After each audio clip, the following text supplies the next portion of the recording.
Hello, everybody. Welcome to the Boss Rush Video Game Book Club, the Boss Rush podcast monthly spoilercast and review discussion show about the games that you voted on. I am one of your hosts, Patrick Klein, and with me is usually Taylor, but unfortunately she failed a stealth mission and is currently in a Mongol camp, so we're going to just have to do without her tonight. But luckily, we do have an awesome guest with us. His name is Hunter, and he is a writer for the Boss Rush community at bossrush.net. Hi, Hunter. How you doing? Hi, I'm doing just fine. Thank you for having me on. I'm so glad to be talking about this with everyone and all you. No, we're happy that you volunteered to do this. Otherwise, it would just be me, and that would make for very boring content. So, I very much appreciate that you're here with me tonight. So, thank you very much for coming on. Well, thank you. Hunter, tell us a little bit about yourself. Tell us a little bit of your gaming history. Well, so for start, my name is Hunter Godby Schwab. I've been gaming ever since I was 5. My first ever console is mainly console gaming. Has been was the Sega Genesis, playing the original Sonic the Hedgehog, the first ever game I ever played. And then I moved down more towards the path of Sony with PlayStations, but I've dabbled in Xbox 360 games, GameCube, Nintendo. I've played it all, and some of my favorite were definitely the action adventures. I've been delving more and more into, especially with RPG, since everything is essentially an RPG nowadays. But yeah, I've been doing this since I was 5. I'm 26 now, and I just can't get enough. Love video games so much. They're kind of like how other people would collect books, Mm-hmm. except they cost way more. But you get a lot of entertainment out of them. So, Oh, it to absolutely. me, and video games are priceless. If you are enjoying it, this, sure you can monetize. Oh, this game was so many hours, therefore divide that by the dollar amount, and it's like $1 an hour of entertainment. Mm. And if that's the case, then Persona 5, you definitely got your money's worth at 50 cents, an hour. Oh yeah, Uh, absolutely. but yeah, so you are a writer here at bossrush.net. What are some of the things that you've written for us? Well, I've written a bunch of opinion pieces, though I am new to Boss Rush, so I'm looking forward to writing a variety of content. Recently, my most recent one that I just got done was going into the themes of sacrifice and idolatry in the latest Helldivers 2 War Bond, Servants of Okay. Freedom. And other than that, I've written a news story. That's actually my most recent one. I've written a news story about a new game that's coming out called Metal Eden, which was on PlayStation State of Play. I thought it looked very interesting, kind of Doom inspired combat from what I've seen so far. But my first Okay. ever Yeah. was an opinion piece talking about Pikmin and how I think that they were actually how Pikmin were kind of like getting smarter in terms of working as a group and that kind of thing. To I remember that piece. I do Yeah, remember that one. yeah, Uh, I thought I that have was to interesting. agree.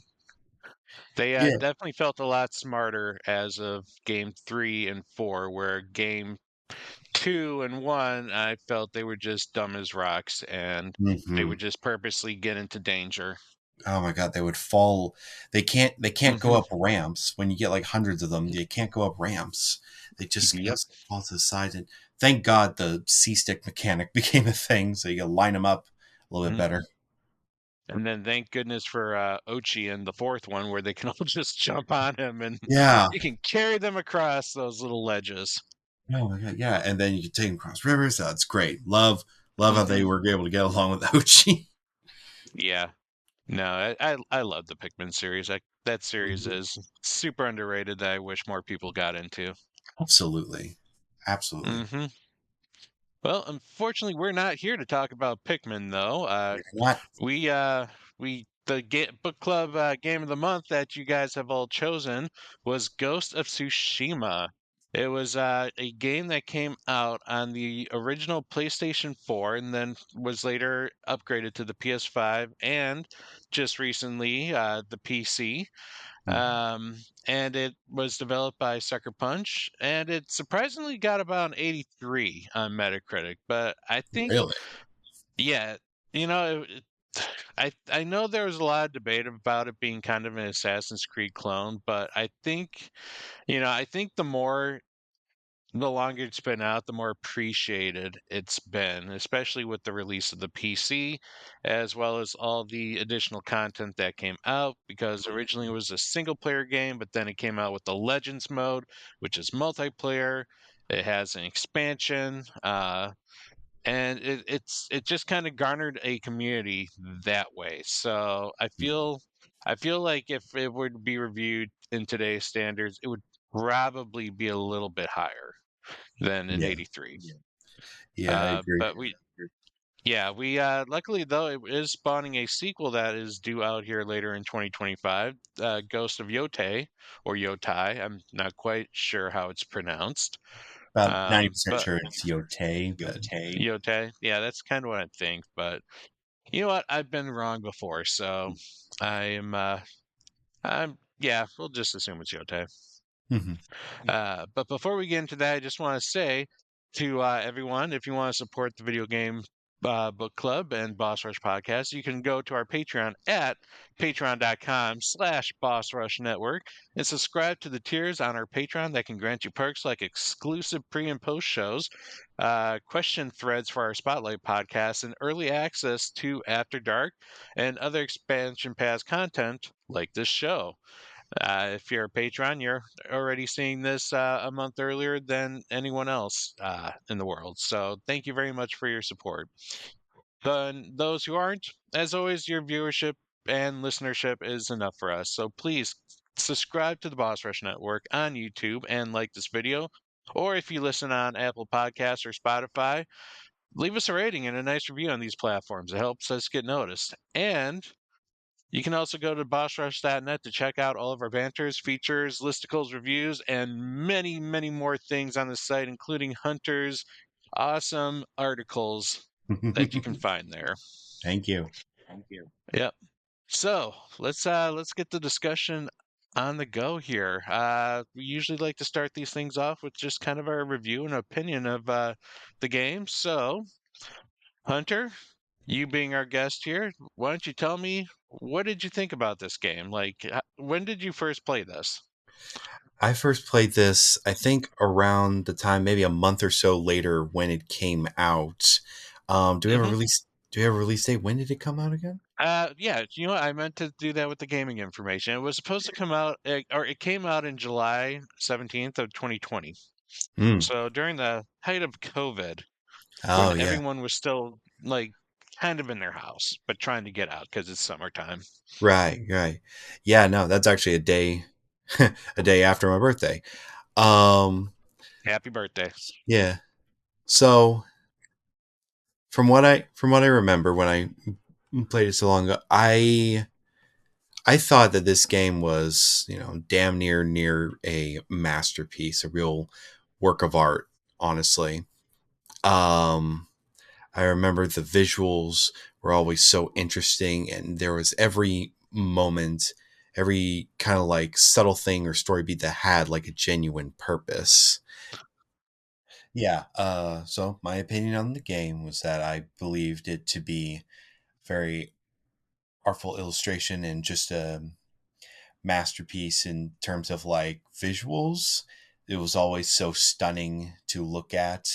It was always very beautiful how they rendered Tsushima and what was going on during the time. I also, in regards to gameplay, the combat always felt very smooth, Mhm. very nice and flowing, and every action that you did, it was always followed by a little thing here and there, like um, the way Jin Sakai would sheath his sword, the way he Mhm. would wipe the blood off of it. It was always so cool with all those little details and stuff. And the combat, flowed smoothly. It was challenging at times, but at the same time, it was fair. I feel like there was a lot of fair challenges during that, and the story was so well articulated and left us essentially wanting more. Um, so yeah, that's very much all I have to say. I remember I remember it's being thoroughly enjoyed my experience when it was over, and was always wanting more after I left, which is why I went into Legends like a month later. I wasn't sure what it was about, but Yeah, yeah. why don't you tell me about Legends? Because that's actually something I didn't play. Like what is the gameplay like with a multiplayer aspect?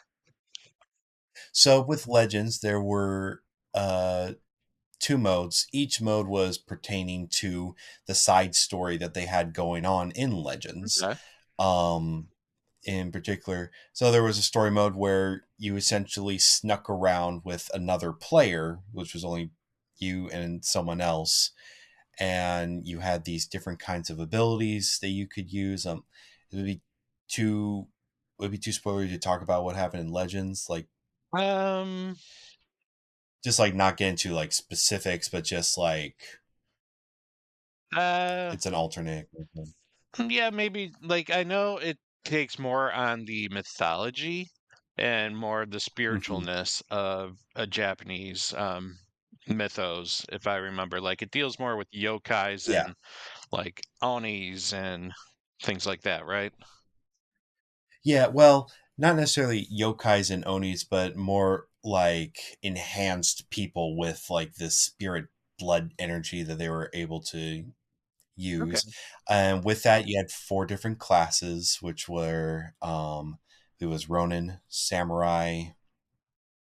Then I think there was like a thief and an archer class, Mm, and makes sense. That's kind of like with the that, whole pantheon of companions. yeah, and with that, you guys also used like different kinds of supernatural powers. I played as the Ronin for the most of it, and I got like a little spirit Hmm. companion that helped me. And then along with that story mode, there was also essentially wave survival horde mode Okay. with where you can play with four people and you had different objectives that you need to essentially hold for a period of time while just hordes of enhanced Mongols try to come and chop at you. Hmm. But those were also they also intertwined that with storylines, just like, oh yes, you have to hold this beach or hold this tree line until such and such happened, and it's a very unique experience. It was kind of like that was actually one of the more challenging modes because you didn't really have as many options or abilities as Jin Sakai, despite having all the supernatural stuff. Interesting. Mm-hmm. Yeah. Is it that you are required to play it with someone else, though, right? There's no way you can do this as a single player. Yeah, it's true. Mm. Actually, you can only play it with another person. So if you just have that one friend, you're good. If you have four friends, even better. Yeah, it does, and I'm assuming the game does matchmaking if you don't have a friend to join. Oh yeah, Okay. oh yeah, of course. Well, cool. I mean, overall, did you enjoy the multiplayer experience? Yeah, I had a bunch of fun. At the end of every mission, they like unlock certain things, like not necessarily armor, but in terms of like what styles that you could use, and I think you got like some equipment as well. Mm, So you can only, I think, equip like two stances, mm, like no, at a time. okay. And I'm assuming the bad Yeah, guys also still had the like the shield people, the brutes, the swords, and the spears, so that you yeah, could break yeah, those.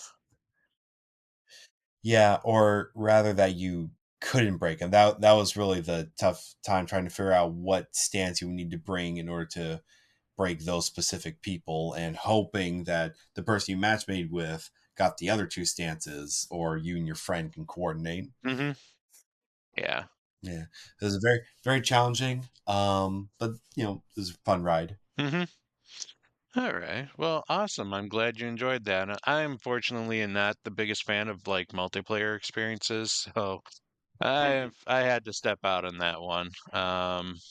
So but yeah, how what I thought about the game is like I played it originally when it first came out, and I platinumed the game when it did. Like I absolutely loved my open world games and exploring like every inch of these worlds and finding like all the Mm. quests, all the little knickknacks that the collectibles and the the headbands were of course a pain in the butt to find because those necessarily weren't on the map per se as easily as some of the other things were. But like I loved how they kind of changed some of the mechanics, such as using the wind to kind of guide you to your objectives, and how like even when you weren't forcing the wind still kind of blew lightly in that direction. You could see it through the moving of the grasses and the tree line. Uh, Actually, some I didn't know. yeah, I didn't know that it lightly did it's it. it's a very subtle, but if you don't necessarily keep having to flick the touchpad to get the wind to go. It just kind of did it too. Mm. But Okay. I absolutely loved I think my favorite thing about this game was the music. Like the haunting theme song of the Ghost and just the variations of like using it more intensely during some of those like dramatic duels that happened, which I also loved were the Mhm. duels and just the cinematic flow. Mm. I loved the arenas that the duels took place in, and just like whether it had lightning going on or like glow bugs, flitting through the flowers.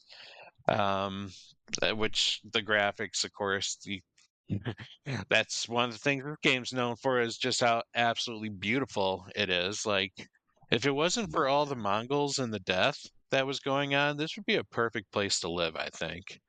Like, it'd be that time Mhm. period that I would want to be in.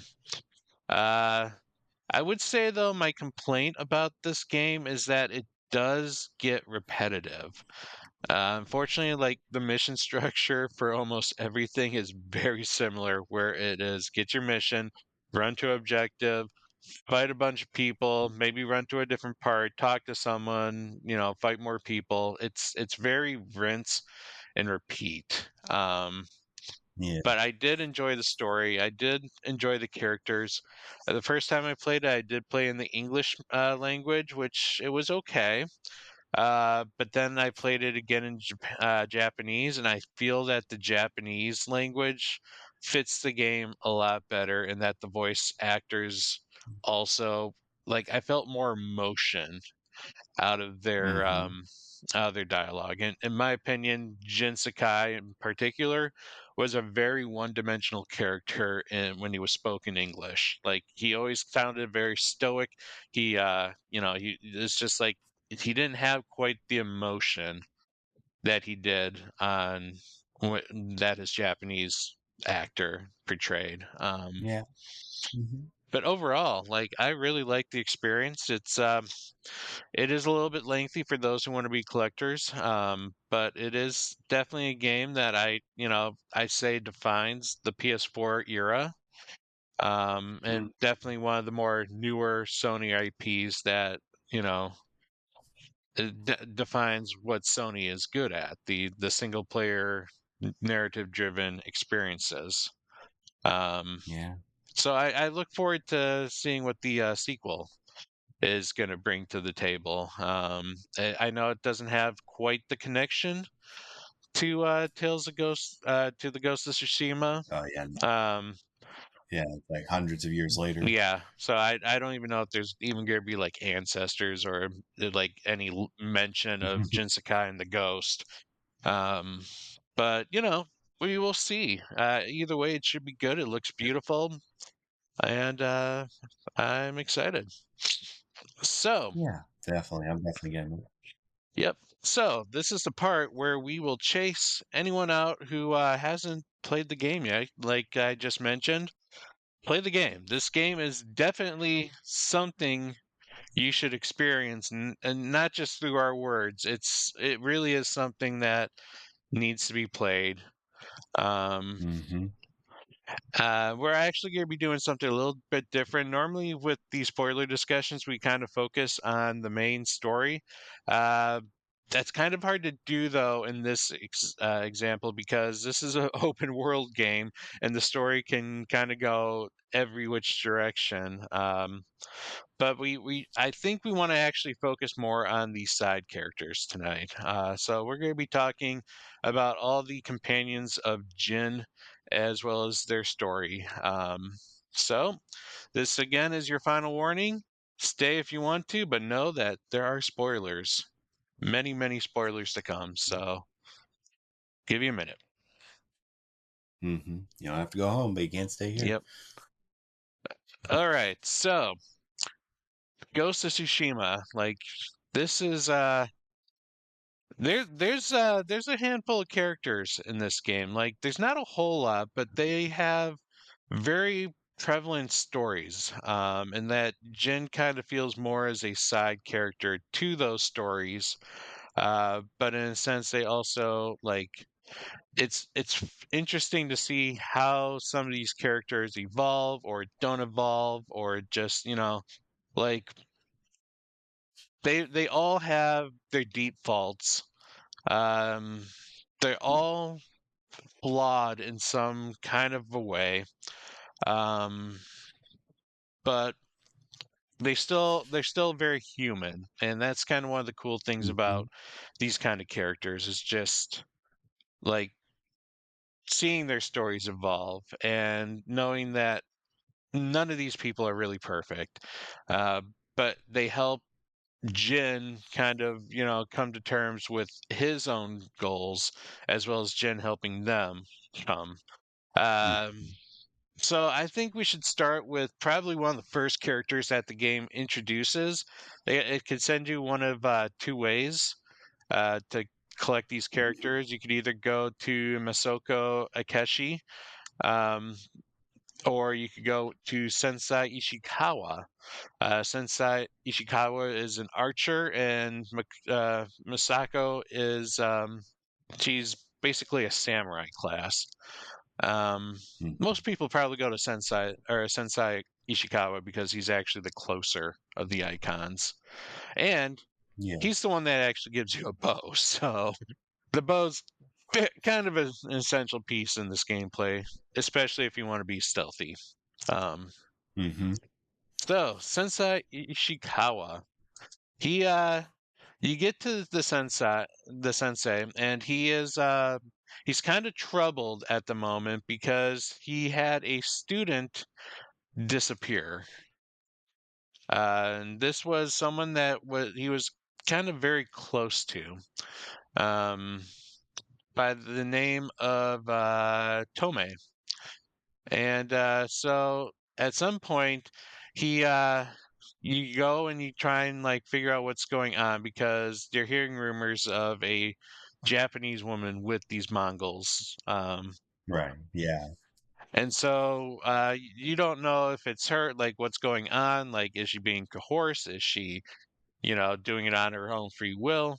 But you Mm-hmm. kind of learn through checking out a bandit camp that she is in fact teaching the Mongols the Japanese strategy or the way of the bow, as Sensei Ishikawa was describing it. It's a Right. very Yeah. unique way that um, it's a very deadly maneuver. Mm-hmm. Um, so Ishikawa kind of goes off here a little bit, and he gets very mad that he has a student.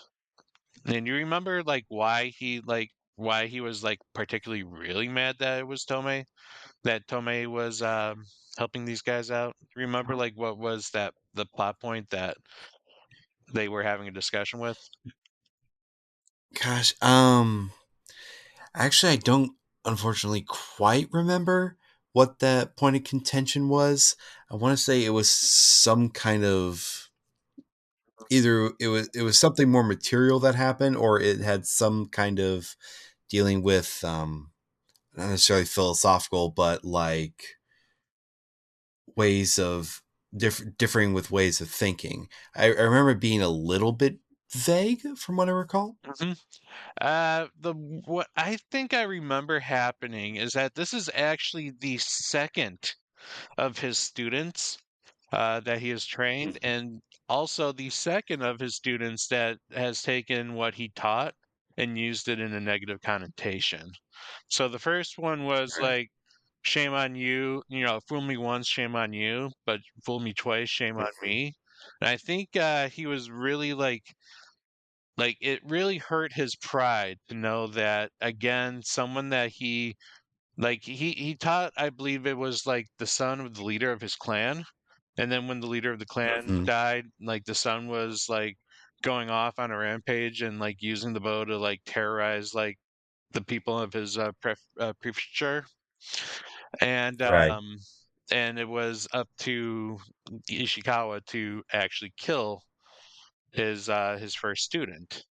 So now Mhm. he's having to do that again, and he kind of hitting hating on himself because like as you go through and continue to like chase after Tome, you find clues about like her past things such as she clearly ran with a group of thieves, just and he's like, I should have noticed that, like when she always kept a dagger in her sleeve, or the way that she hoarded food when we ate. Like I should have seen the Mhm. clues here. Like so he was always he kind of like butted heads with Jin also because of this. Because Jin obviously came to Ishikawa because Ishikawa knew the way of the bow, and he needed Ishikawa's help to retake to to rescue his uncle and eventually retake the rest Right. of Tsushima. Mhm. Um, so he Ishikawa was kind of in that space of I don't really want to teach you because one, I don't like what you're doing right now. Right. If Mhm. you remember, Ishikawa noticed that Jin was not very samurai-like with his actions, and that was one of the things that Jin struggled with throughout the beginning of the game was being a samurai or doing what was honorable versus doing what he had to do, and that Right. that it completely goes against the samurai code. Like you have to be presentable. Mhm. There's certain like tactics, like the tactics he thought Jin used was very reminiscent of a thief. A lot of people Right. thought um, that it was not honorable, and that Jin is walking a very thin line that could, essentially make him the third student to go like awry. Mhm.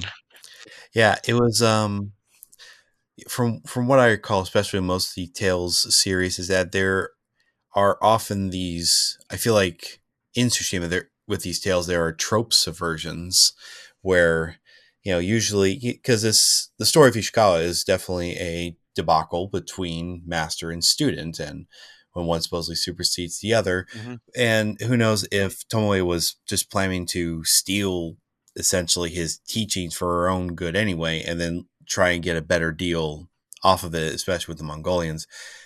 But I find that um, that Tomoe, it, the sorry, one second, Hmm. the clash between master and student, because usually you would see that the master is wrong in some way, shape, or form, but honestly, it would just seem that in this instance, Tomoe is definitely in the wrong here because she's helping essentially enslave her own island, her own country, kind of betrays her nation for. I remember it being very open as to exactly why she did it, unless there was a very specific It reason. kind of was, or at least there was a reason that you find out later. that she gives an explanation for. Um, Right. but yeah, I don't know. Because I remember, was it Ishikawa who did something wrong or really bad? uh, Ishikawa, um, what did Ishikawa do? It was, I think Ishikawa saw something that he didn't like and he admonished her very harshly. Uh, and Mm, Jin took kind of the notice of that when one of the ideas was to sacrifice the town of Hiyoshi Springs and able to draw right. Tomei, into the fold. Be like, you know what? Why don't we let the Mongols take this town? That way we can get our target. And that was actually the Mm, strategy that Ishikawa was coming up with.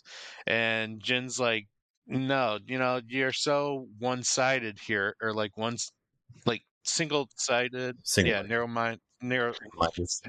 yeah, that you're willing Yeah. to sacrifice a whole lot just Mm, just to cover your pride or something. Like we noticed like Ishikawa definitely dealt with pride. And Ishikawa and Jin actually have this argument. Like Ishikawa's like, you expect me to be perfect because you think all elders are supposed to be, but I am just as flawed as any human. And right. that kind of like Jin kind of starts realizing, that is the case, that maybe he wasn't as like high up as Jin originally thought. But Hmm. later on in a mission, Jin runs into a lady who is a trapper, who called herself Matsu, and Hmm. she admits that, like he finds out later that she is in fact Tome, and she Right. says that um, she admitted to that she taught the Mongols the way of the bow because that is how she kept herself alive. Like she would have been killed as well, and given her upbringing as a thief, like that, they're known to just do what it takes to survive. Like even Yuna will go through kind of the same kind of plot like issue with her bringing because she too was a thief, and it's you need to Right. do what you have to do and able to survive. You're the number one priority.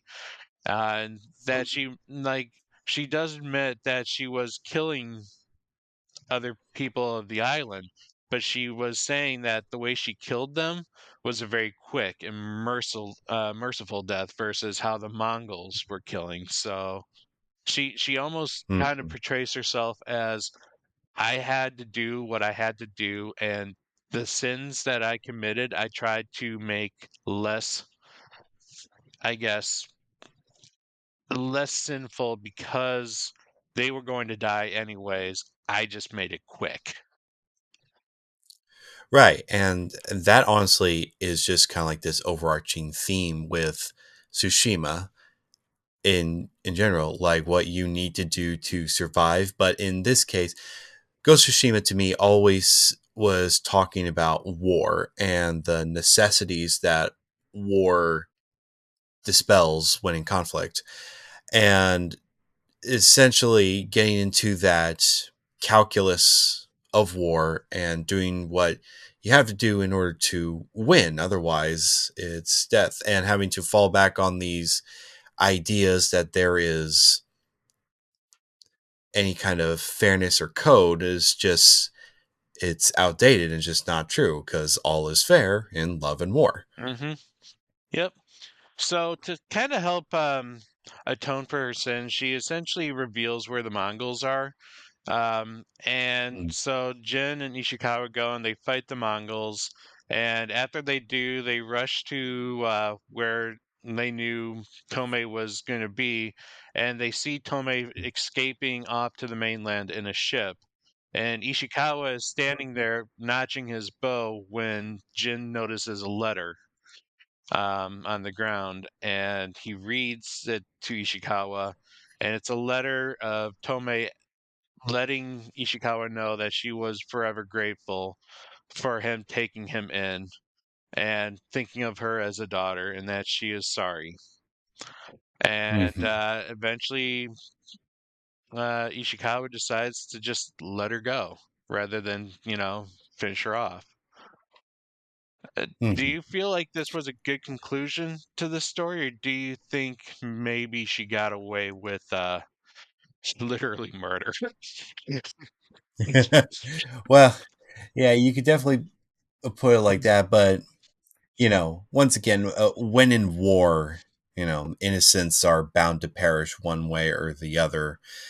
As cruel as it may sound, it is unfortunately a truth when it comes to conflict. And what I see in regards to that relationship and how it ended between Tomoe and Ishikawa is that while she was a thief, while she was playing the long con in learning with Ishikawa, and her just finding an opportunity with the Mongols and taking it.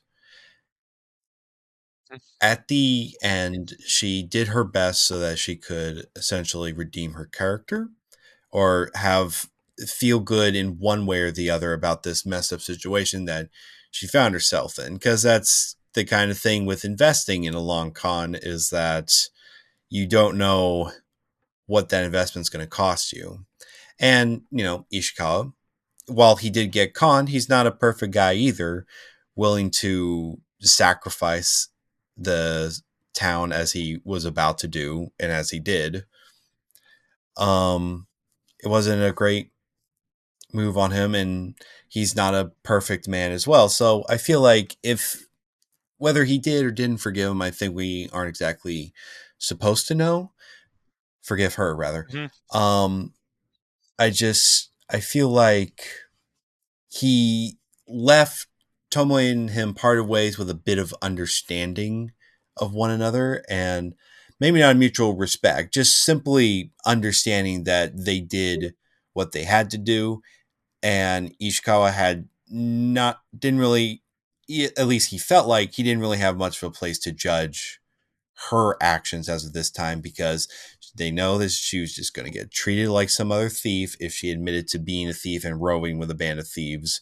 So mhm, he wouldn't if she was honest about that in the first place. More than likely, he would have just kicked her out, set her on the way. So he's like, yeah, I'm not in any place to judge. mhm.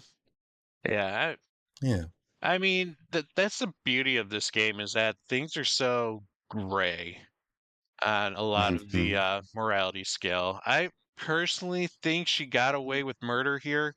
I mean, even though she did it as a way to survive, she still had a choice in doing it or, you know, doing something a little more honorable or dying with honor. But she chose to kill all those, Yeah. villagers, and she chose her decisions, while based on survival, still weren't necessarily like the best decisions that one could make, especially because her choice led to the death of a lot of others. Even though, Yeah, don't get me wrong. Don't get me wrong. People did die. That's very true. And that is something that she'll have to essentially live with the rest of her life now, hmm knowing that she sacrificed innocence just so she can escape. yep. Because yeah. And I mean, yeah, she eventually ratted out the Mongols, but it's still like, Hmm. how many innocents did she kill before she ratted out the handful Yeah. of, people that she was working with? It it's not exactly a scale of, oh yeah, I killed these guys, but then the Mongols I also routed them out. No, it's a weight. Mm-hmm. It's a constant weight Yeah. that I'm sure she'll bear eventually when she develops like whatever semblance of a conscience. But Mm-hmm. it's just that kind of gray. Mm-hmm. Well, all right. So that's kind of Sensei Ishikawa's story. Let's move on to the second character that they introduce, and that is Masoko Adachi. Um, Hmm. and she is the wife of the and when the Mongols first invaded, the uh the Islanders sent Lord Adachi to, meet up with the leader of the Mongols to like lay out the terms of engagement. And he was then very abruptly set on fire and had his head chopped off. Yep. So That was that guy. he had a kind of a horrible death.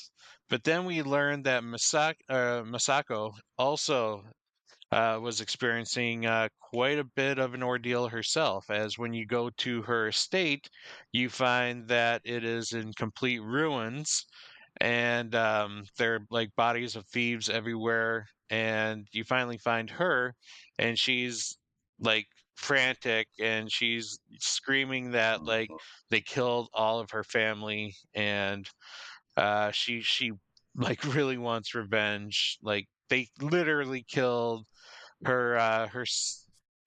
like all of her family, like ranging from Oh her yeah. grandchildren to her son's wives. I can't remember if there was extended family inside the the manor too, but basically she is the only survivor of her clan left, and she is Mhm. with the guilt of, or I guess with the trauma of having to bury all of her family, including her grandkids. Like one of them was a little Yeah. girl, like had a doll, and so her story is a quest of revenge, and Mhm. just like that is all she wants to focus on is, these people have wronged me. I need them dead. Yeah.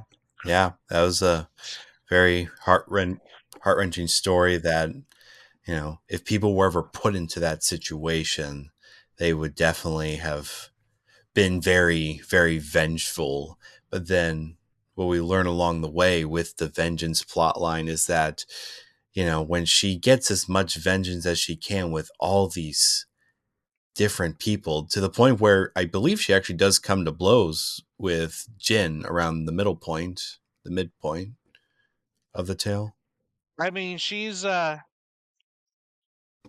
are parts where like people are like, you really like, I don't want, one of the priests that was helping her out was like, I don't want to give you Mhm. names because if you do, you're just gonna go and you're gonna kill this person.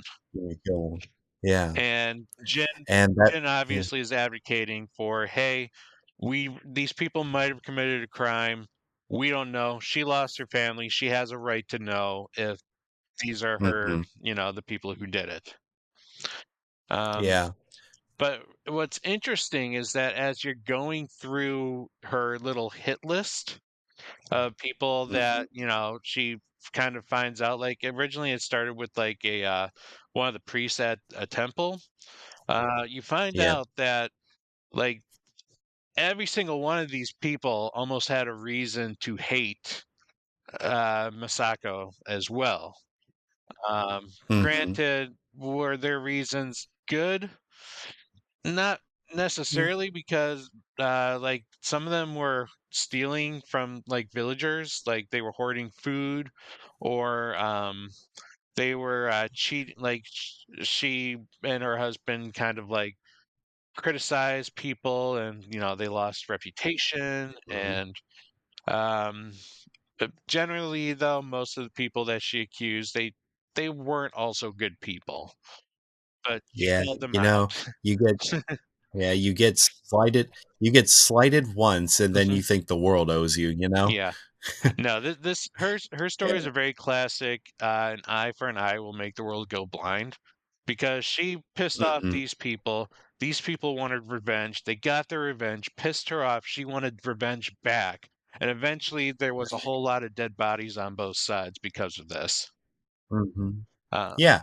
And then what we eventually run into is that through her train of vengeance, she just eventually suffers burnouts. Like this is just I'm taking it back to kind of like if you ever seen that Castlevania anime that came out. not Not not Nocturne, Nocturne, the original one? the original Yep. one, yeah. Where this act of vengeance has just become a labor that she must see through to the point where the immediate and gratifying passion of vengeance just slowly leaves her more and more, realizing that this just is not going to make her feel better. And then we get to the end, we definitely see that she's just tired of it all Hmm. and does what she does in sparing the true culprit behind everything because of one little misstep that Lord Masako did. And that was, sending her off to marry some minor lord, one way or the other. Yep. Hmm. Yep. So no, go ahead. Keep explaining like Yeah, yeah. the reason So why yes, so we eventually learned that the person who did all this was actually Lady Masako's sister. Her name escapes me at the moment. Lady Hana. Lady Hana, and yeah. So then we learned that, and Jin once again does his best to just fight more and more crazy bandits and rogues. And when they finally get to it, I believe Hana is spared, and Masako is just, you know, Well, she's burnt out, tired of it all, y- doesn't want to keep doing it anymore. Just wants to now rest, being the last surviving member of her clan. mhm. Well, it's interesting. You're right. She is very burned out. Masako is very burned out at this point, Mhm. and she chooses not to kill her sister. Her sister, of course, is not sorry for anything she did. She blames Oh Masako for the whole reason that she suffered because her lord was very abusive. Um, and so, to her mind, it was Masako who led her to that misery. And so, in the yeah, end, right. Masako basically throws her a dagger and says, "You do it." Mm. And sure enough, Hana commits suicide, and that kind of ends Masako's It- journey there. yeah. In light of that, despite the vengeance being such a dark tale to tell, there is a positive message to this, and that's passion sometimes needs a break. Otherwise, you're just going to burn yourself out with these intense feelings you have, whether it be on some kind of project you're doing or whether it be like some little thing or grandeur in your life's going through. You're going to get burnt out. And you just got to take a second to take a breather, I guess. Hmm. Yeah. Yeah. So yeah, no, that's kind of how Masako's journey goes. Like she finally Mhm. has her revenge, but she also really has nothing left. Like Yeah.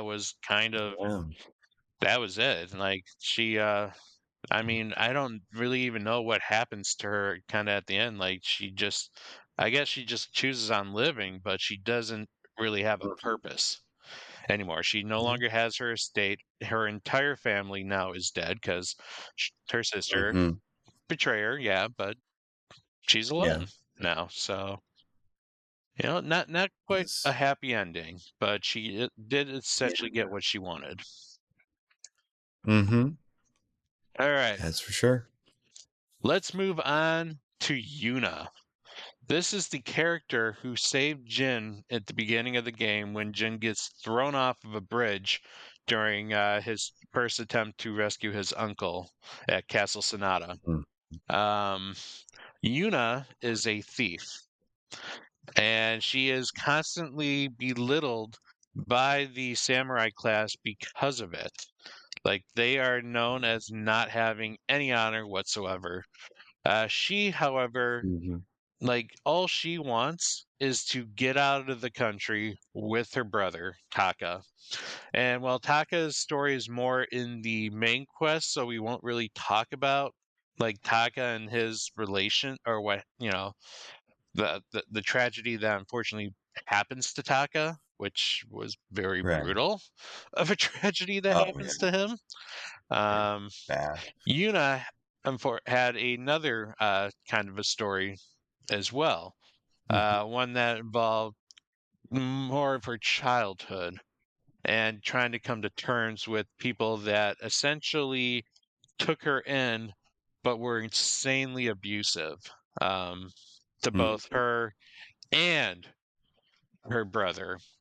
Is and it seemed definitely in more of a sexual way, especially for her brother. It seemed like. Yeah. Um, Mm-hmm. so she has kind of a hit list. There's I guess a figure like a slave trader who was known as the Black Wolf, who was selling slaves as well as children to the Mongols. And along with this this trader, he also worked with three brothers known as the Mamushi brothers. Also very very horrible people. And as you can see by their state when you get there, like and able to kind of ward off the rest of their slaves from running. Those who have disobeyed are basically left desecrated out in the front, whether it be like heads chopped off or like impaled or burned corpses. They're basically littered the entrance of the estate to let them know this is what's going to happen to you if you cross us. And Yeah. it also leads to one of the game's really one of the few stealth missions that if you fail, you do fail Mm. that or like you have to restart the mission. This is like a lot of the times the stealth is optional. This time it's not. Mm-hmm. Yeah. Um, Yeah, because you have to very much because when you do each of these tales, you kind of immerse yourself in the person's kind of like not necessarily way of thinking, but just like style of play. Like each guy with the bow, you know, I Moscow, you noticed that double down the actually. sword. Yeah. Yeah. Hmm. And so with that, you have a stealth section that you have to complete. So you must complete. But yeah, interesting. You can find almost a more interesting parallel with Yuna and Masako's story because you can kind of interpret it as like a thing for vengeance, except the main difference is Yuna's trying to stop something while Moscow is trying to avenge something, Hmm. because yeah, no, these people should not be operating at all. And unfortunately, they still are. So while this is very personal for Yuna, this is a practical thing that needs to be dealt with as soon as possible. Hmm. Yeah, this whole mission chain It, starts by running. Yuna is, essentially running into someone who took care of her when Mhm. she was a kid or growing up, and the Yeah. whole place is like also littered with like bodies hanging in the trees because that's the Mongols are angry and the innkeeper like you shouldn't be here. You just killed a whole bunch of Mongols and now they're gonna seek revenge and I'm Yeah. gonna die and it's all your fault. Oh, And yeah. then you're like, well, she won't die if we kill them first. Yeah. That's very true. But yeah, the first thing is you go after the three brothers, and that is the mandatory stealth mission. You have to go into the Mhm. brothers' camp and kill all three brothers without being caught or noticed. Mhm. And then you had to bring their heads and you place them kind of on a pike to Yeah. display and give off a message that hey, you're being hunted by the ghost. Yep. Hmm. Yeah. Well, and that's honestly that's how I would have done them if I were put in that situation. But yeah, there's not really a whole much to say there. Those were criminals, and they weren't really like the noble outlaws like Yuna was. No, They were the dark side, like they the did underbelly of things. They crime. were very Yeah. abusive. They were sexually abusive. They were masochistic. Mhm. They tortured all those Yeah. that would not, work. And of course, they sold children to the Black Wolf, who is the second target. And you Mhm. find him hiding on a Mongol ship. And that's where you find out that Yuna isn't exactly 100% innocent, but also Yuna was young at the time and she might not have known fully better. Like, Yuna blames herself for putting Taka in the situation that he was put in as a kid because the Black Wolf originally seemed nice to Yuna. Like, he invited her, he gave her food, he treated her like, Hmm. like a normal kid. And Yuna's like, this is Right. great. I'm going to go get my brother. He can join too, right? And of course, Black Wolf's like, yeah, yeah, bring him in. And then, you find out that the Black Wolf did things to a young Taka, which, Hmm. the Black Wolf then throws to Yuna and says, "This is your fault, by the way." And Yuna, of course, Yeah. like gets mad and kills the Black Wolf. So, Hmm. but she also said Yeah. she felt guilty for it. And there was just no way that she could have known she was a child and easily manipulated by someone who really knows how to do those horrid things. Um, which I think is definitely how a lot of people would have interpreted it. Just like, yeah, no, this isn't really your fault because hey, Black Wolf. That's like Black Wolf. If the Black Wolf were like to hit Jin and then looked at Eunice, just like you made me hit him. Hmm. It's like you're the one with the fist. Well, that's interesting too, because that is also kind of the theme when they bring out the Mongol warlord that the Black Wolf and the brothers were working with. The warlord known Hmm. as Altan is, after this whole like going after the slavery ring was to draw out the warlord Altan into the open. Hmm. And so he does come out and he accuses Jin, or Jin's like, you are doing these horrible things to these people. And Altan's like, what do you think you're doing? How many of my people have you killed to just give me this message? Like, you think I'm bad? We think you're bad because you're doing bad things to us. Like, it's one of those, Yeah. like, Hmm. thieves accusing thieves here. Yeah. But then, you just hit them back with, you guys could have avoided all of this if you just stayed on your continent. Hmm. Yep. Yeah. It's rather silly reductionist arguments that really has no basis to stand on because you're the one invading the country here. Hmm. So eventually you have your battle with Altan and you kill him off and that kind of you end the slave ring. You run back to the friend and while she is grateful, they mutually are like, "Listen, thank you, but you got to go. You Yeah. you do you. I'm gonna do me. I thank you for helping me. Thank you for helping me. We're even now." Yeah. No, I wouldn't want to hang out with them either, honestly. Hmm. Yeah. So, I mean, in a sense, it's a little more of a happier ending than some of these other ones that we've dealt with. Um, Yeah. the next character, though, does not have a very happy ending at all. Um, Oh, yeah. and it's kind of sad because I actually really like this This is probably my favorite of all the companions, Norio, Mhm. the warrior monk. Yeah.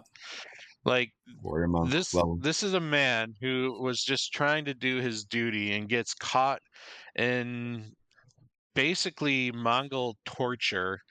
Um, and he's struggling between it makes him question his faith, basically. Mhm. Uh, his story was that he and a bunch of his other monks were on his way to the Komoda Beach front when they got ambushed by Mongols, and hence they were captured and they were like thrown into a cave and basically tortured, imprisoned, starved to death, being brutally executed. They were in darkness, and he would always mention that the stone would like blind them whenever like it was opened, and it just sounds like it was very horrific conditions. And he was Mm. He had an older brother named Enjo, who was kind of like who was considered the guardian, like head of the monks, and like the Okay. protector of the shrines. And he Mhm. kind of like sent them like kind of lured off um the other like he was he lured off or did he actually escape? Let me check my notes.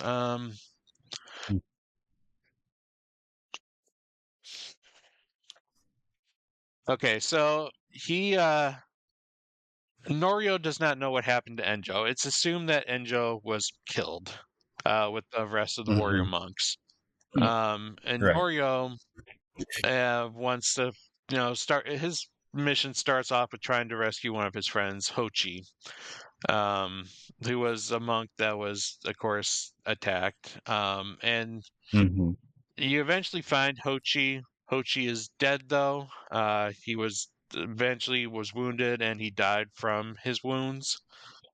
And then you move on to the temple grounds, the Cedar Temple, or Mhm. is that the name of the temple? That sounds familiar. Yeah, I can't There's remember. a There's cedar two temple. temples. I'm trying to remember which one was the one in the middle. The middle Mhm. one might be Cedar. No, Cedar was the north one.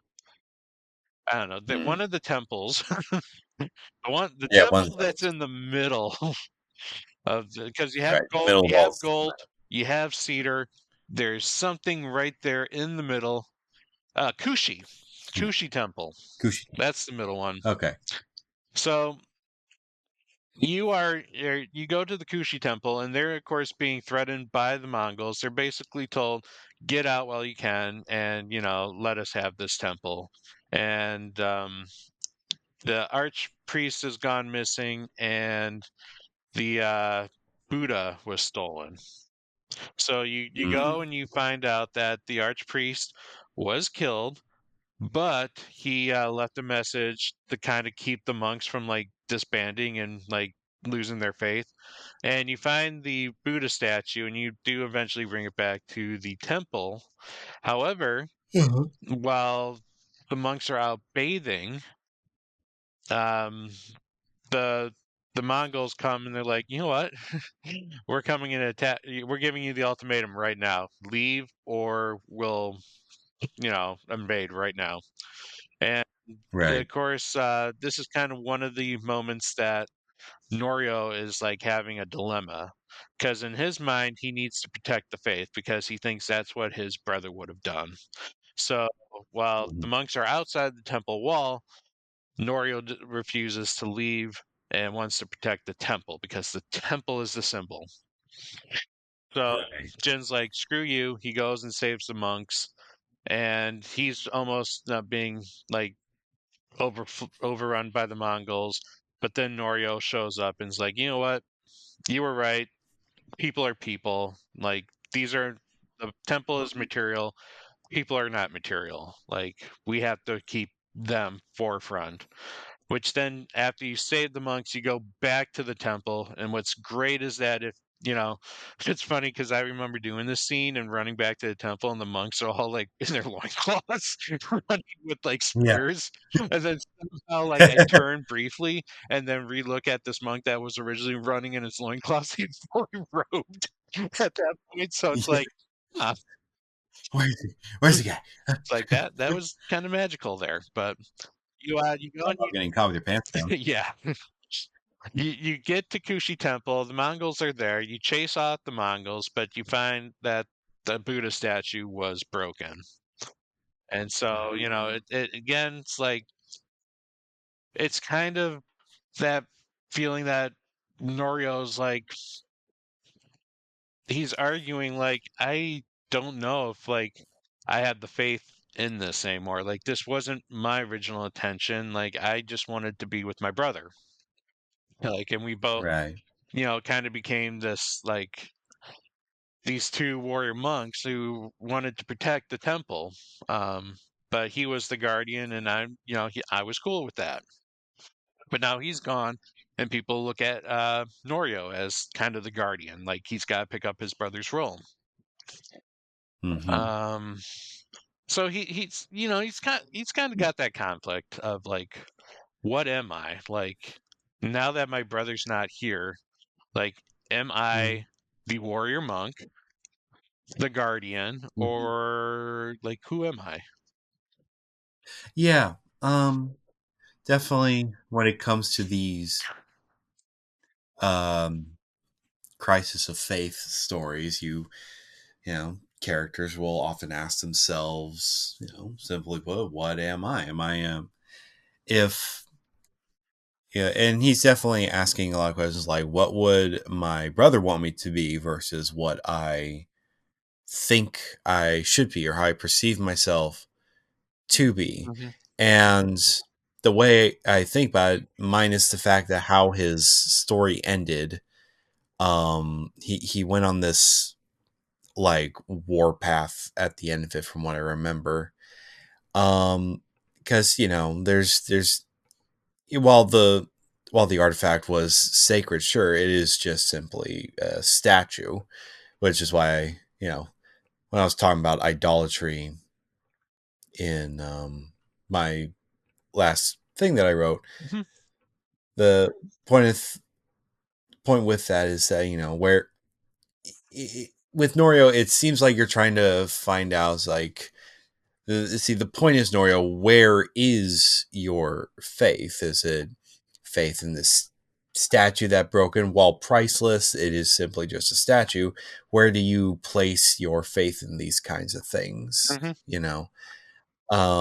And then I think hopefully around the end, Norio found that it's faith in himself that you must often that you must rely on. Essentially, faith in doing the right thing. Hmm. Essentially. Yeah, well, this is kind of where Norio gets into the tragic, like the really tragic part Mm, of his story is yeah. like you finally get to Cedar Temple in the north, and that's where Norio finds that his brother originally did survive, but his brother he had all his limbs amputated, his burned and Mhm. mutilated, and so he survived long enough. Um, like he was still alive when Norio found him. Granted, he was in a Right. horrible shape, but it allowed Norio to actually kind of grant a mercy killing to his brother. Hmm. Um, and this is kind of where it really shakes up, and Norio goes berserk. He rushes off to the Mongol camp, and like this is one of those camps that you actually don't have to do a dang thing yourself because Norio Yeah. decided to play with fire and literally started setting all the Mongols on fire. And even like he's like, I'm not a monk anymore. Like I, what I did was completely wrong. Like he knows, and what's even like like more curious about this is like, because he actually reflects on it too. He's like, I was here. I set the general on fire. I listened to his screams, and it brought me joy. And if I had the choice of doing it again, I would Hmm. 100% do this again. Like, Yeah. And yeah, and I think about that scene a lot, and because it's just like, how are you not a monk? You're a warrior monk.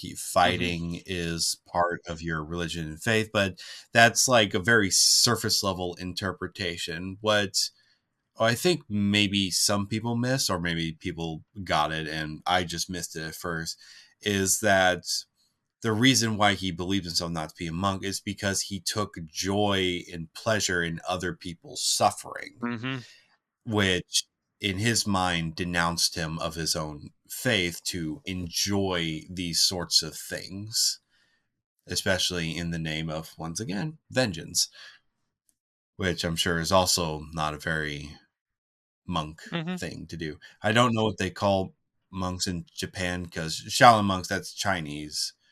Japanese, it's probably just warrior monk or something like that. Yeah, I mean, he was considered warrior monk. The game refers to them as monks. But Yeah. Jen kind of like says, no, actually, this is not what your brother would want. Like, you should honor your Mhm. brother and become the next guardian and lead the monks like he would have Yeah. done. And so Norio kind of like accepts that, like maybe that is his atonement, is to like, now that he's kind of gone through like being the brother, he can now move on and be the monk that like Mhm. he originally wanted to be. So like it's kind of sad because Norio seemed like he was actually a really good person, but to just kind of see him Yeah. like fall and like go into that like mode of anger was just kind of heartbreaking. Mhm. Uh, Yeah, he reached down into a very dark place, but in my opinion, I just kind of see it as once again another thing or casualty of yeah, war in what they're doing because they are a nation at war with someone else, and once again, these kind of things bound to happen one way or the other. yeah. Uh, Yeah. All right, we got two more characters to go through. One is a more lighthearted character, and Hmm. the other one's also a bit more tragic. But let's start with the lighthearted character because we accidentally jumped over him on my notes. And that is Kenji the sake dealer. Oh God, I almost forgot about him. Yeah, because Kenji's actually a very much a side character in this game, and he literally has like one Yeah. mission per continent, and then he's kind of like a side character to help with like the main things going on. But Right. one of the very first missions is when you meet Kenji, is he helps you get into the blacksmith, or no, the beachside village where Yuna's brother Taka is being held, and Right. he's kind of butts head with Jin, and Jin, like, Kenji comes off as a very he's a merchant. He comes off as very swindly, and he is Yeah. very much a swindler. And so it's like every one of Kenji's ideas is usually something like batshit crazy, and like, well, it's either this or you, what? Yeah. Good luck. So like the very first time. I remember. Oh, go ahead. Yeah. I, yeah, I remember the point of contention was that he was selling sake to the Mongols, and he was like, and Jin's like, "You're selling sake to the Mongols? Why?" Hmm. It's just like, "Well, if you use your brain, I, well, if you use your brain, Samurai Man, I am getting them drunk on sake, so it makes it easier for you to do your job." Ever thought of that? Hmm. And also, we're gonna stuff you in one of these barrels and hope that you Also, don't get yeah, caught. yeah, So that was kind of the first mission, and then you run into him again in mhm, the middle continent, where he runs when you run into like a village. Um, he's like, these Mongols have like raided this village, and so we need you to go back and steal the things from, or steal the supplies back from the Mongols. And right, then you find out from the villagers that it was actually Kenji who sold the supplies to the Mongols. Um, mm, and what? Let's see, how did this go again? Okay, yeah, okay. So what Kenji did was he sold fake supplies to the Mongols. The Mongols got right, pissed, went to the village, raided the village, and mm, then like now Kenji's trying to like say make up for his mistakes. And this is kind of where Jin like really chews him out, like, what you did was like you were only thinking for yourself, like, and Kenji's trying to make excuses like, oh, I had to do this, otherwise, I was doing this for the benefit of the people, by giving them the mm, fake supplies, and he didn't realize that they would like turn against him. yeah, Um, but this is kind of like, I feel like this was Kenji's like one of Kenji's like, okay, maybe I need to shape up moments. Because then in his third mission, he's off on a deal but he feels that he asked Jin to kind of protect him because he's pretty Mhm. sure that this man is going to try to kill him. Right. And true to the suspicion, the guy did in fact bring bandits who would have killed Kenji. And that kind of like Jin kind of realizes maybe Kenji is trying to he's trying to do what he can. Like his heart's there, his actions may not be the best way to do it, Mhm. but like Kenji does want to do what is right. Yeah. And you just gotta do what you can, and his heart's in the right place, but he's just doesn't necessarily have the skills and the means to do things tactfully. I mean, we can't all be either brilliant tacticians or warriors like all the other characters. He's just a merchant, and he's just doing, I feel like doing the best he can.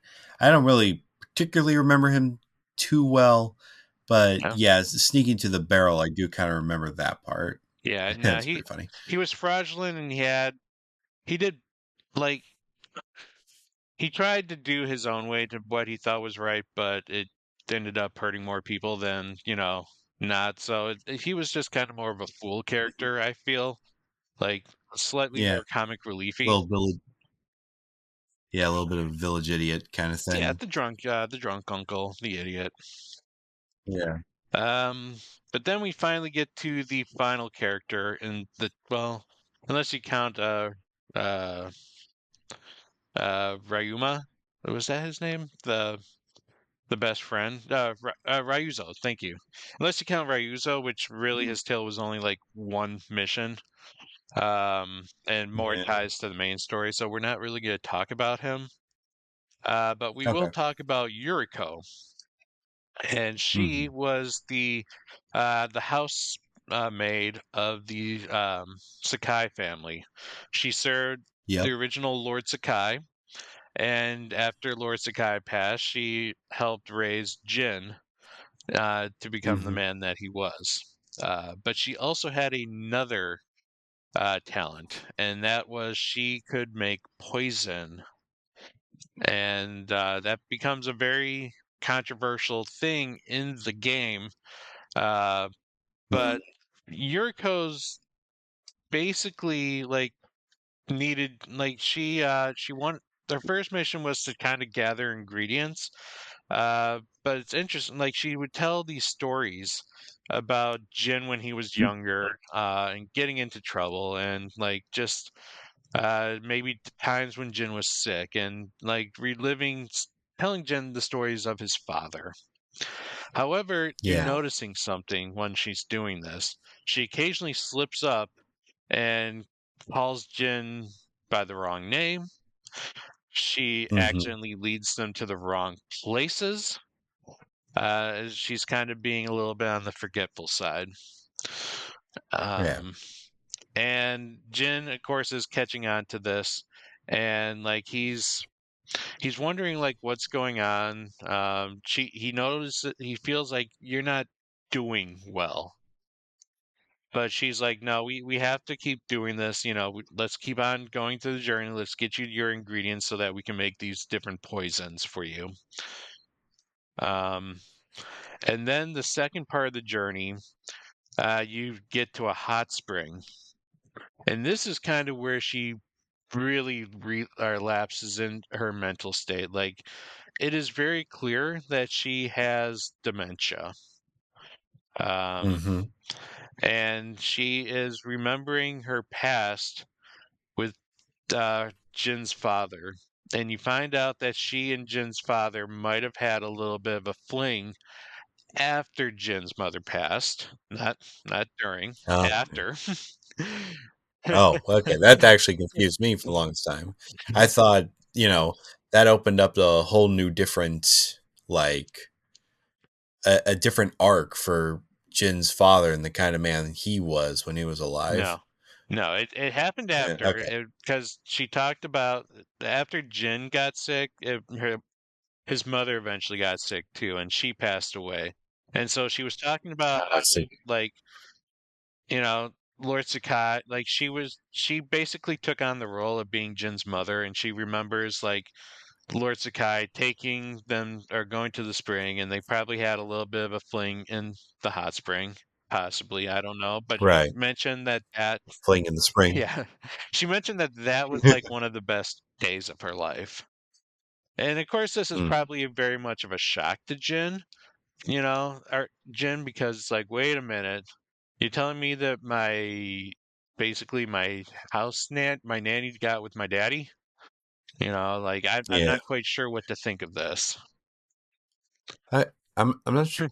So I've only played the English version, but I didn't see as like much of a shock. I thought it was like a slow realization and understanding with Jin. I don't remember him like Well, yeah, he being wasn't like, "Oh my shocked. gosh," but it was like it's like a silent like, "Huh," Oh yeah. kind of thing. Oh yeah. Yeah, and then she really wanted to go to the place where her mother was buried, Hmm. because that was a spot that meant a lot. And when you went there, like it's on this very beautiful scenic hill, and this I thought Uh-huh. was an absolutely beautiful scene. It was a devastating scene, but it was beautiful because they're Yeah. sitting on the hill, Jin and Yuriko.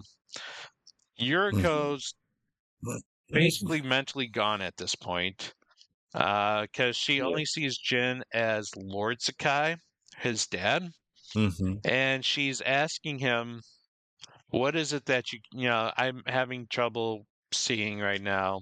My eyes are tired. Can you please tell me what you see?" And so you look at the various locations and you mention what you see, and Jin very well is acting the role of Lord Sakai, like making sure that she's comforted by being what she thinks it is, instead of arguing like I'm not him. And In that moment, was that one of the I'm not sure it was haiku. Was that one of the poem sections? not that particular moment, but yes, they did have a haiku Okay. moment. I believe it was when they were visiting. Uh, they had like two haiku moments. One when they were visiting the lake and Hmm. the Sakai family shrine, like one by the dad Right. shrine, and then I think one over by, I don't know if it was Jin's mother or if it was another like relative. Um, Right. but this one was more just like, tell me what you see. And so Jin would mention something, like he would see some sort of beauty in the scenery. And after he Hmm. mentions a couple spots, Jin is like, well, what do you see? And she isn't responding. And he looks over and, he kind of realizes that she passed on at that point. And Hmm. then he buries her next to her mother. Yeah. Um. So yeah, that's I remember that that was a very um tragic and sad scene, but I feel like in that moment, Yuriko kind of served as a vehicle to get a more in depth look into Jin and the Sakai clan Hmm. in general. And it gave us a lot of in depth contextual information, along with the surprise that, oh, Jin's dad had feelings for Yoriko one way or the other. And seeing it through the guise of a old woman suffering through, you know, they didn't have a name for it back then, so I wouldn't assume it was Alzheimer's or dementia any other way. Hmm. But it just made it all the more sad that as her memory's fading, like her mind is literally going along with her in her final moments. And what is really cool is that when you do get like the his family armor, you could definitely see how she would like mistake Hmm. Jin for his father, especially when you wear it during that Yep. scene. Yep. And then it's almost like it feels like for a second you're transported back in time with Yuriko around the time where the I forget his dad's name. That's why I keep just referring to him Uh, as Lord Sakai. Yeah, Lord Sakai. Mm-hmm. It's like you're back watching with Lord Sakai, and as she has her final moments there, and I feel like putting her next to his mom's grave is just thematically appropriate Mm-hmm. and just appropriate in general because they were the two women that raised Jin to who he is today. Mm-hmm. Yeah, no, I agree Yeah. with your assessment that Jin, I feel, saw his dad in a very different light. Like he saw his dad as Lord Sakai, and Yeah. Yuriko knew Lord Sakai as, Jin's dad. And it's like, because she also kind of caught wind that, Jin wasn't really being very much of a samurai. And Jin's like, yeah, I bet my Mhm. dad would be disappointed. And she's like, actually, I think your dad would be kind of proud because he wasn't as rigid as your uncle was. He saw innovation and knew, that things needed to be done differently.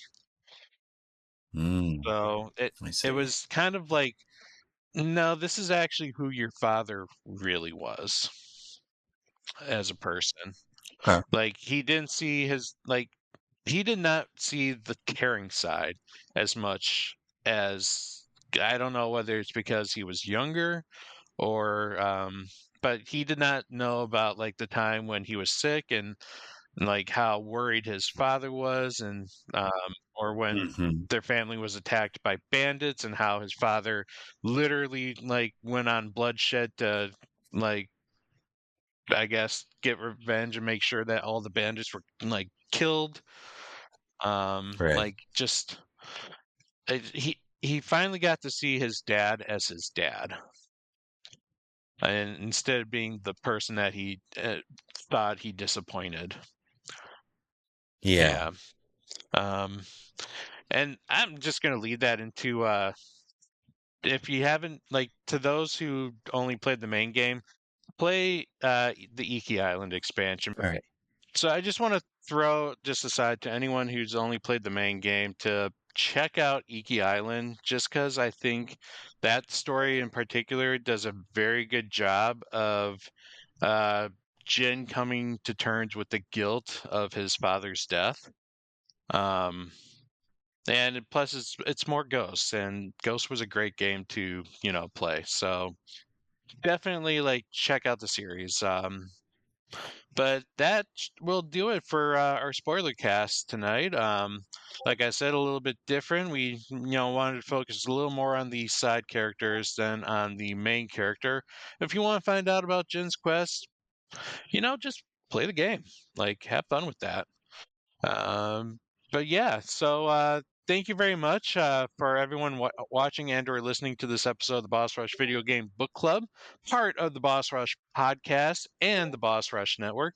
You can catch new episodes on the book club on the last Saturday of every month on the Boss Rush Expansion Pass podcast feed of your choice or on YouTube. And also, like if you're Patreon, you're getting it now, and you'll everyone else will get this month later. But feel free to go to Patreon and donate for as little as $1 so that you can get the early access to this. And finally, go to thebossrush.net and check out all of our content and merch. Hunter, thank you so much for joining me tonight. It was an awesome discussion with you. I didn't think we'd be able to talk so much about these side characters and kind of like, get in depth as we did, but somehow we did it. So, Oh yeah. There's a lot to talk about.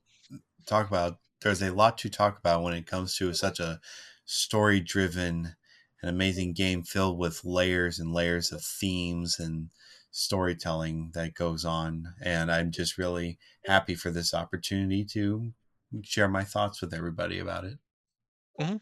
Well, again, thank you for joining us, and thank you for being part of the Boss Rush team. Yeah.